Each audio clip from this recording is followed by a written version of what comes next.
Hello everyone, I hope you're all doing well today. I've been getting lots of moss pole related questions recently regarding the do's and don'ts and whether or not they even make a massive difference. And so I thought today I could break things down, answer some questions and do some moss pole maintenance of my own. But first, if you're new here, hi, my name's Claire and this is Yoli.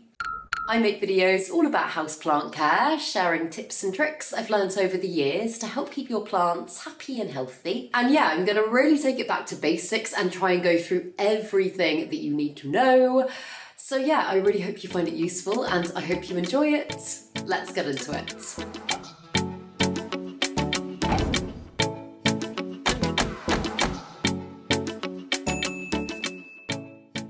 So if you're fairly new to houseplants, or perhaps you've never grown a plant on a moss pole before, then you might be wondering what the heck is a moss pole and do I need to use one? Does every plant need a moss pole? How can you tell if a plant needs a moss pole? There are lots of questions and I honestly made so many mistakes when I was first starting out with houseplants because you often see plants sold in shops that don't need moss poles at all and they're on moss poles, and then ones that would really benefit from one that are not sold on moss poles, so it can be quite hard to tell. But this is one of my plants that is really benefiting from being on a moss pole. This is the Rehydration foraminifera, and this is a great example because if you look at the back of the pole here, do you see all of those roots? This plant has got a complete root system in the back of the pole as well as in the pot, and there are so many benefits of that which I will take you through in this video. But the main thing that this is doing, and this is the main point of a moss pole really, is this is helping to support the plant by allowing it to grip on and kind of climb. And as it does so, the roots that you see in the back of the pole are able to absorb lots of micronutrients and support the growth and health of the plant, essentially just replicating what it would be doing in its natural habitat. If you Google pictures of this plant in the wild, you'll be able to see it often climbs trees and other plants, and it really grips on and stabilizes itself through doing this, through putting out aerial roots and attaching.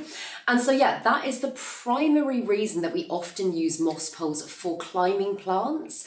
But that being said, in my experience, not every climbing plant needs a moss pole. For example, if you've been on my channel for a little while, you'll probably remember my huge pink princess philodendron. I will put a clip of it in if you never saw it.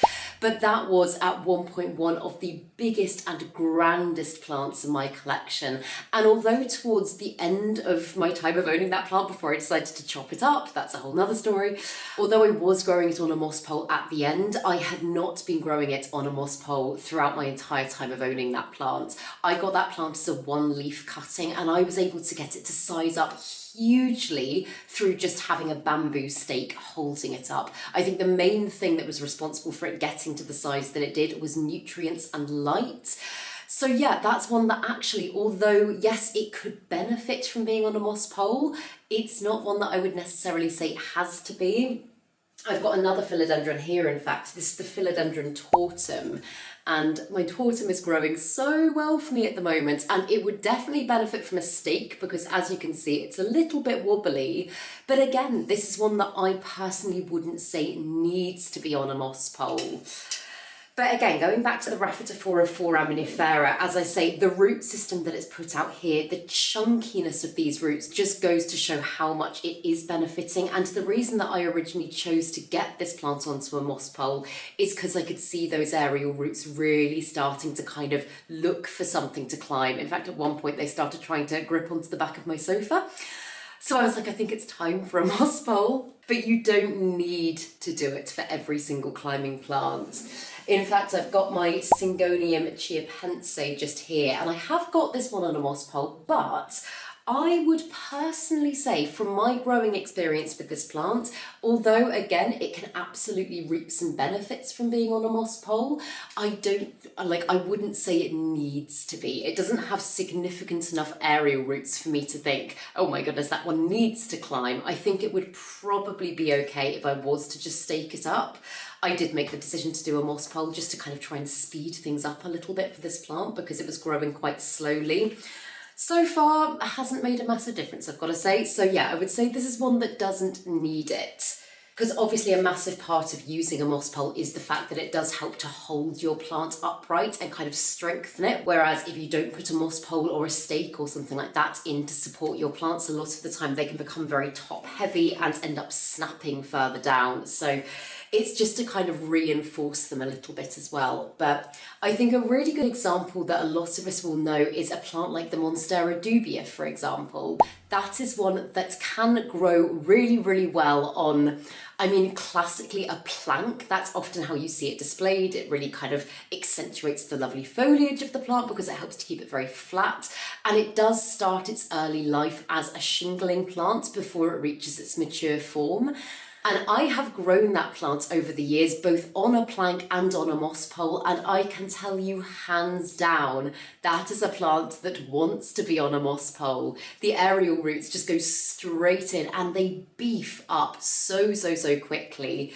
And again, if you've been on my channel for a while, you might have seen my monstera dubia. When I was growing it on a moss pole, I was able to achieve the most insane growth with that plant. And the wonderful thing is as well about growing that plant on a moss pole, or in fact any plants like that on a moss pole, is that when you do come to chop and propagate the plant, your work is essentially done, because obviously when you chop a plant, typically you would like to get that plant to root before you pot it back up.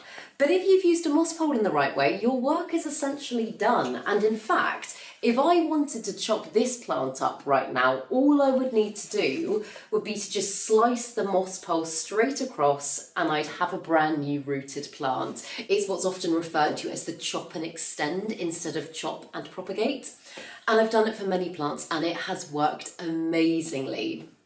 But one of the things that I would like to do today is I'd actually like to extend this moss pole for this plant. I did debate doing a chop and extend on this one, but I think at this stage I'd just like to keep it growing upwards. So this is just a cheap moss pole that I got on Amazon. You buy the sphagnum moss separately and I'll link the stuff that I use down below.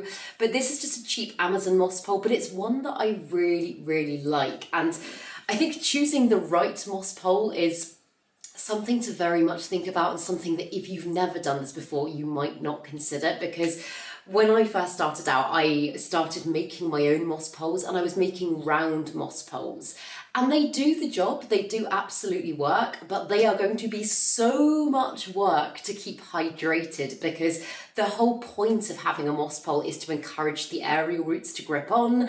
And to do that, you do have to keep your moss pole very moist. And if you're using a round one, that moisture is just going to evaporate so quickly. Whereas if you use something with a plastic back like this is what's commonly known as a D-shaped moss pole for obvious reasons.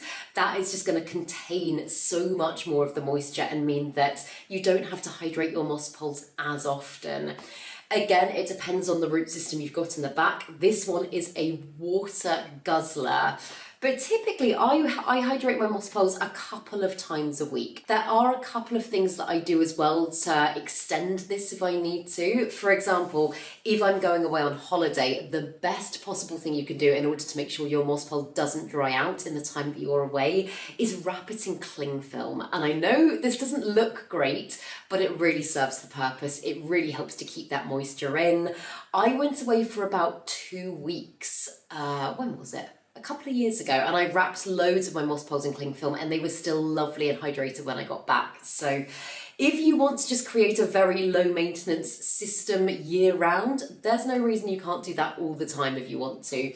It's just for aesthetic purposes that I choose not to. But the other thing that I do that I always bang on about is I get little plastic cups, and I'll put a clip in and show you what I mean, but I'll make a little hole at the bottom of the cup, put that on top of my moss pole, and I'll let that essentially drip feed down through. And this can just be a really great way to make sure that your moss pole stays evenly moist. But as I say, going back to this plant, and then I will carry on with the moss pole chat as we get going, but I would like to extend this one today because if you look at the top of the plant, you'll be able to see it's got these crazy aerial roots that currently have nothing to grip onto because they've run out of moss pole and this plant is climbing off the top of it. So what I'm going to do is I'm going to just take another section of moss pole, which I've got here, and I'm going to just pop it on top. And in this case, because I have made a rookie error when putting this moss pole in originally, I'm actually going to chop the top of the moss pole just here. I'm pretty sure I put this in upside down. I believe this bit should be at the bottom. It's not the end of the world. This is just kind of like a plastic sheeting moss pole. But as you can see, it hasn't got any holes here at the top for the aerial roots to be able to stick through and actually access the moss. So I'm just going to take that section off before I add the new section on.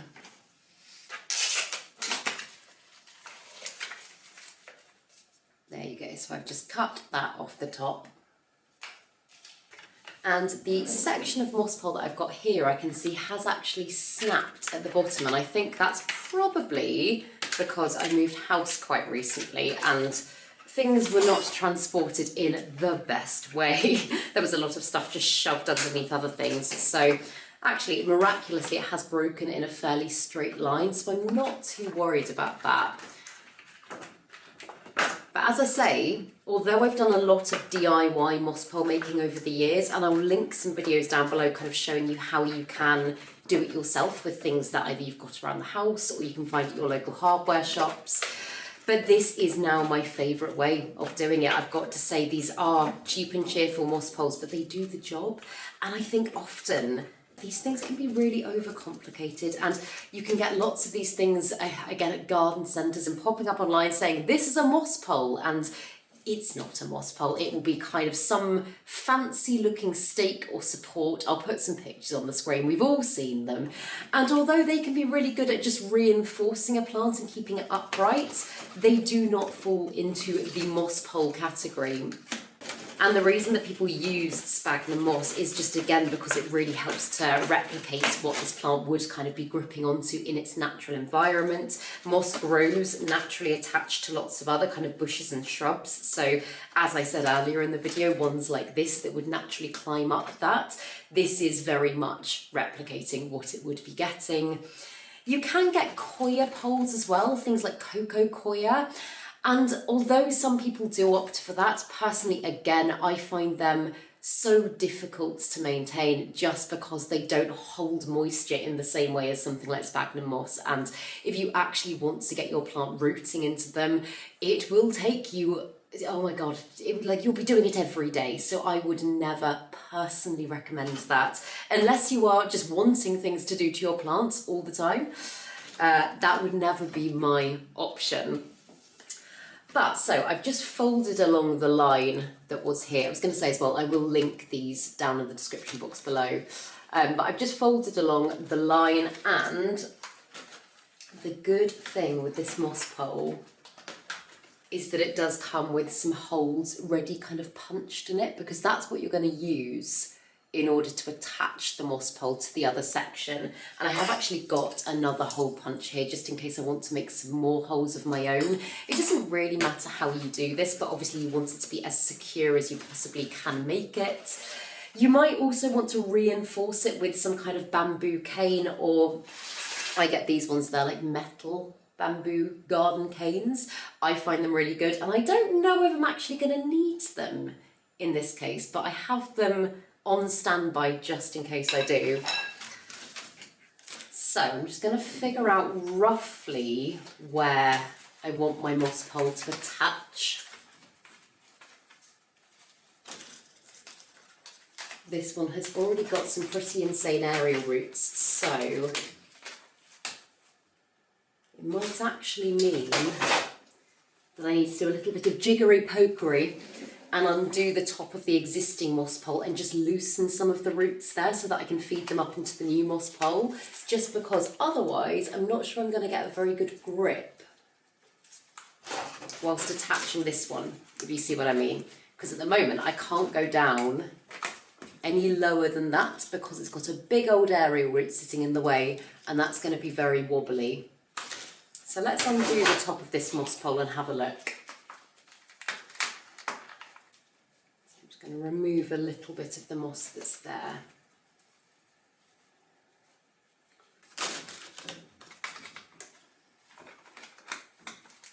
There we go, so that has just allowed me to get a little bit more grip to join the two together, and I think that should be fairly secure without a bamboo stake. If you're in any doubt, adding a stake is never a bad thing. I say bamboo stake. These are the plastic coated things are the things that I mean, just purely for the fact that if you do use actual bamboo and it's constantly in contact with something moist, obviously it is going to rot. Again, I learned that the hard way. I have made many moss pole mistakes over the years. But I think I'm pretty happy with this. So I'm going to just do up the other moss pole, and then we can use some cable ties to attach the new moss pole to this one.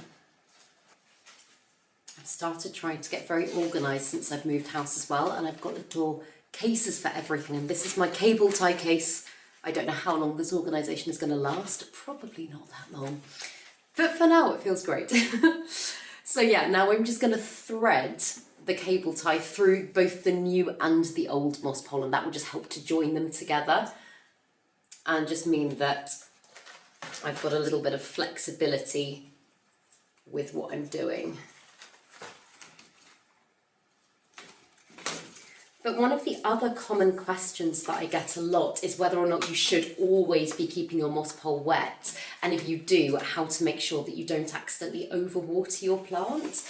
And the answer is yes. If you're using a moss pole correctly and you want to encourage those aerial roots, you should always be keeping them hydrated. That doesn't mean like sopping wet, but just so that when you feel the moss, it's not kind of crispy and dry, you know, it's got a little bit of moisture in it. And if you do let your moss poles regularly completely dry out, you do risk losing the lovely root system that you've built in the back of the moss pole, and that has happened to me over the years, and it's such a shame when that happens, because if the aerial roots do completely dry up, they run the risk of rotting, and sometimes that does mean you need to chop them all back, and it's heartbreaking when that happens. So if you possibly can, do make sure that you keep your moss poles hydrated. But the question about not overwatering with using moss poles is a very good one, and again, it can be very easy to do, particularly if you are growing your plant in soil. And I say that because I'm actually growing this one here in a semi-hydroponic substrate. This is Soil Ninja's Chunky Semi-Hydro, and that works really, really well for this plant because using semi-hydro with it means that I can create a water reservoir at the bottom, and therefore it is very hard to overwater this plant. So depending on the type of plant you're growing, I would say that's definitely an option. And if it's something that you're worried about, think about potentially changing to a semi-hydroponic substrate. Lots of philodendrons, though, are not a massive fan of semi-hydro, I've found. Often things with very spindly root systems can be just a little bit, I don't want to say prone to rotting in semi-hydro, but they just don't seem to reap the benefits in the same way as some plants that have slightly chunkier roots do. That, again, is just from my personal experience, but Rhaphidophora is a genus that absolutely loves growing in semi-hydro. Every type of Rhaphidophora I've ever grown, I have, I believe, at one point or another grown in semi-hydroponics, and it's loved it. But yeah, as I say, again, it does come down to the plant you're working with, so just do some research, do some Googling, see what other people are doing, see what's working for other people. I still very much to this day do that myself if there's a plant that I am not that familiar with. Also, you can probably see what I'm doing, but I am now just stuffing the new extension of moss pole with moss. And when you do this, you don't want to go in with the moss super, super tight. You do want to leave a little bit of aeration in there. So don't kind of like pack it in, but also you obviously want to make sure it's fairly secure. So what I'm also going to do now is I'm going to take the Velcro off the bottom of the plant because that does not need to be there anymore. And I'm going to use that to tie to the top just here and hold the new section of the plant in place. But yeah, if you are growing in soil or kind of like a chunky soil mix of some sort, as I say, the best way that I found is doing something that kind of focuses on even moisture in the moss pole. So using something like a cup or a drip feed system.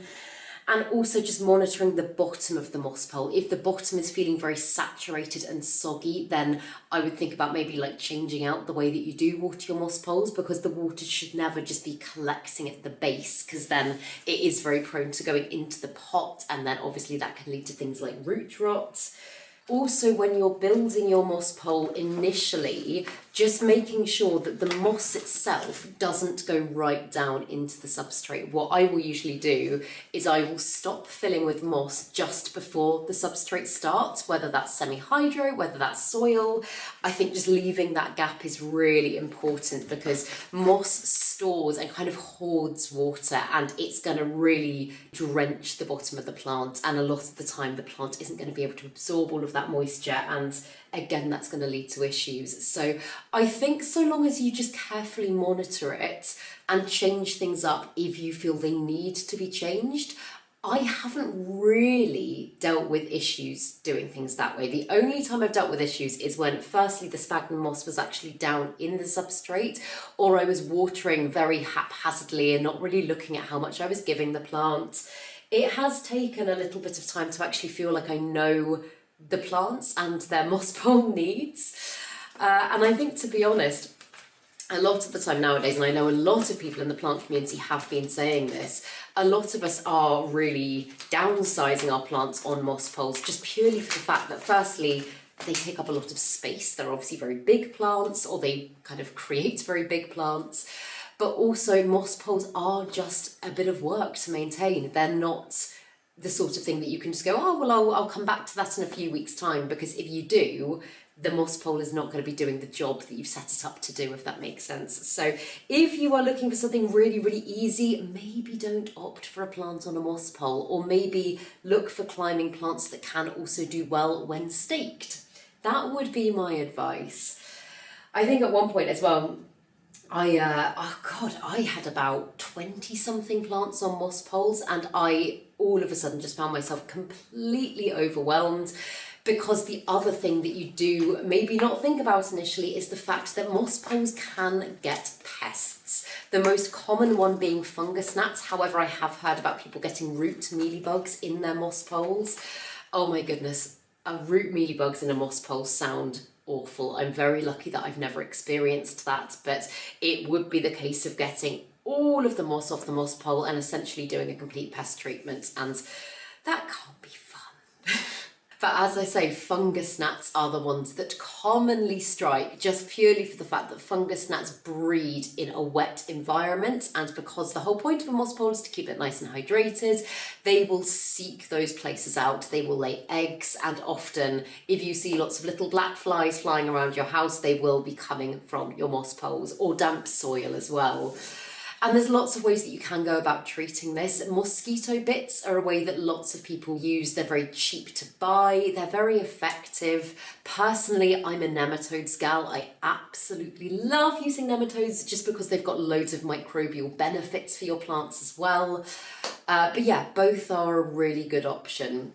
And what I will typically do in terms of just like general moss pole maintenance is every kind of 5 weeks or so, when I give my moss poles a water, I will just water them through with nematodes just to help keep them at bay. And if I do notice that there's a fungus gnat infestation at any point, I'll be like, right, get that plant into the shower outside and separate it from the rest so that they don't spread, because yeah, fungus gnats can spread very easily indeed. And I know I just said try not to let your moss poles dry out, but there are times where it is just going to happen. It does happen from time to time. And when that does happen, what you'll probably notice is your lovely sphagnum moss that usually looks like this will become so hydrophobic. And in fact, this one here I brought to show you, because this one currently is extremely dry, and if I was to just try and water this one through normally now, chances are the water wouldn't even absorb into this moss pole. It would just bounce straight off it, and you'd kind of feel like it was a waste. So there's a few things you can do, and typically if the whole plant is ready for a drink, like the soil of the plant as well, I will get a plant like this into the shower and I will just spritz it down, come back to it 5 minutes later, because once the moss comes into contact with moisture, it will essentially kind of like open itself up again, and then it's going to be easier to rehydrate. However, if the rest of your plant is not ready for a drink yet, or you don't want to get it into the shower, I will typically just get a spray bottle of water like this. This is my favourite spray bottle. It's an aerosol sprayer and I use it for so many planty things. But I will just give the moss pole a really good spray, and then that will do essentially the same thing. It will just open it up so that hopefully in the next kind of 5-10 minutes, if I was to come to water this one, it would accept the moisture a little bit better. So yeah, once I have finished filming this video and I go to water this plant, I can almost guarantee I'll be able to just water its moss pole straight through. And here, I probably don't need to fill the moss all the way up actually, just because the plant currently only comes to here. However, knowing how quick this plant is to grow, seeing as I'm here and seeing as I'm doing it, I think I'm probably just going to fill it all the way up. I know it will be, for the next couple of weeks, probably a little bit more work to keep the top hydrated because there aren't any roots to gather the moisture. But I feel like it's worth doing so that I don't have to fill the moss up again in a couple of weeks' time. But another question I get asked a lot of the time is, what do you do if your plant is not attaching to a moss pole? And I have experienced this many, many times as well. I've got a plant that looks like it's ready to climb. You'll put it onto a moss pole, you'll keep that moss pole really hydrated, you'll do all of the right things, and the plant just does not want to attach. And you're like, what am I doing wrong? And chances are you're doing absolutely nothing wrong. Sometimes it does just take a little while to get going. Sometimes I've had plants that I think are really ready for a moss pole, and actually they're just kind of not. They're just not at the stage where they need to be climbing yet. One thing that you can totally do is essentially kind of air layer a section of the stem into the moss pole, and in fact kind of got an example of that. Oh, on the very tall one that's hanging off the moss pole just behind me here. And again, air layering for me at home typically involves just using some cling film like that. If you've got a node, which is this section here, the little bump on the stem where typically a leaf will grow out of. This one's lost a few leaves, as you can see. But if you've got a node that is not putting any roots into the moss pole, sometimes just keeping the moss pole nice and hydrated, but then also putting some cling film over this bit can just help to increase the humidity in this area and kind of kick the plant into action and get it producing some roots. There's been so many times over the years that I've had a plant that just will not grip on for the life of me, and then I've done that, and in the space of a few weeks it's kind of woken up and it's gone, oh okay, let's start rooting.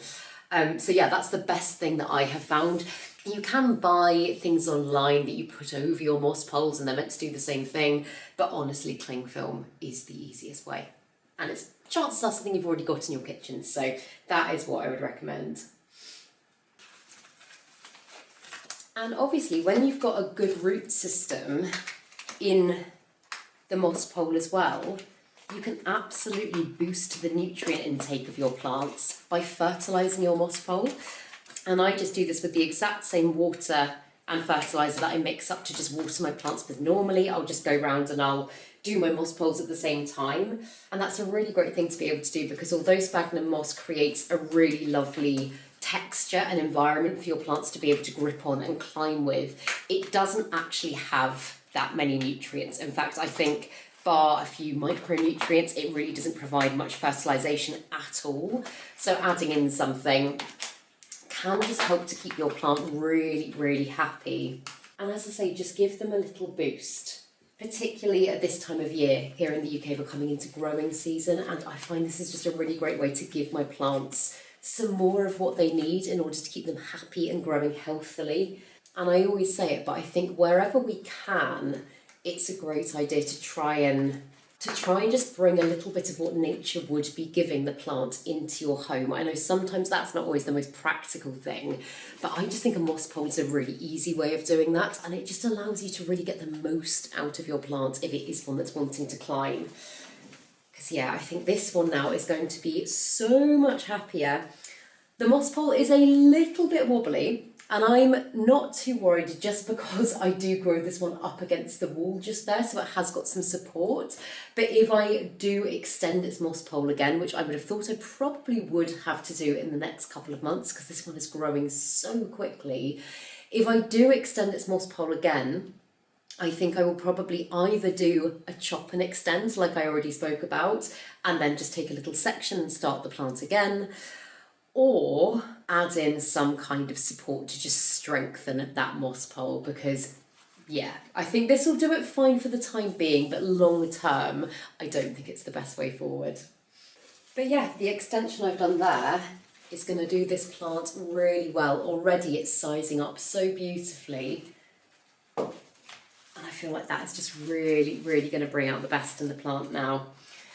And the one thing that I did also want to just have a little look at today, the philodendron that I just showed you, this is my philodendron majestic. I did air layer a section of this plant quite recently, just because I would like to chop this one and conserve the lovely section of growth at the top here, because obviously the bottom of the plant is a little sparse. This was an import plant that I got, I think about maybe 5 months ago now, and there was a little bit of acclimation issue and I wasn't able to save some of the foliage.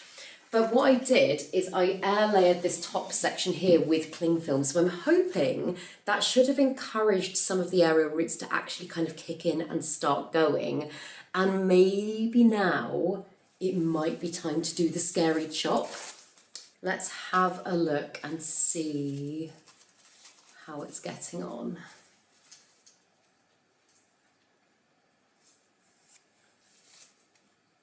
Okay, so it's started to do what I wanted it to do. That section has started to root.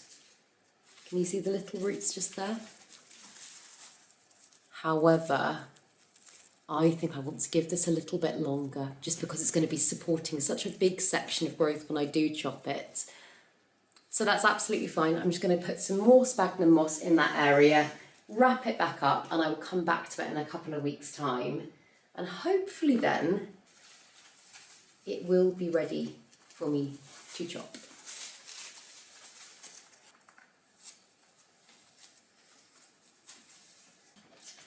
Perfect, so I'll do an update on that in the next couple of weeks, and maybe we can do the chop and get it going as a brand new plant on a brand new moss pole. But for the time being, I'm very happy with the big one here, and I think that one is on the right track. So yeah, I hope this video was useful, and I really hope it's helped to answer any moss pole questions you might have. If you've got other questions that I haven't covered in this video, please comment them down below and I will do my best to help. But yeah, I hope you enjoyed this video, and if you did, please make sure to give it a thumbs up, subscribe to my channel, have a lovely day, and I will see you in the next video.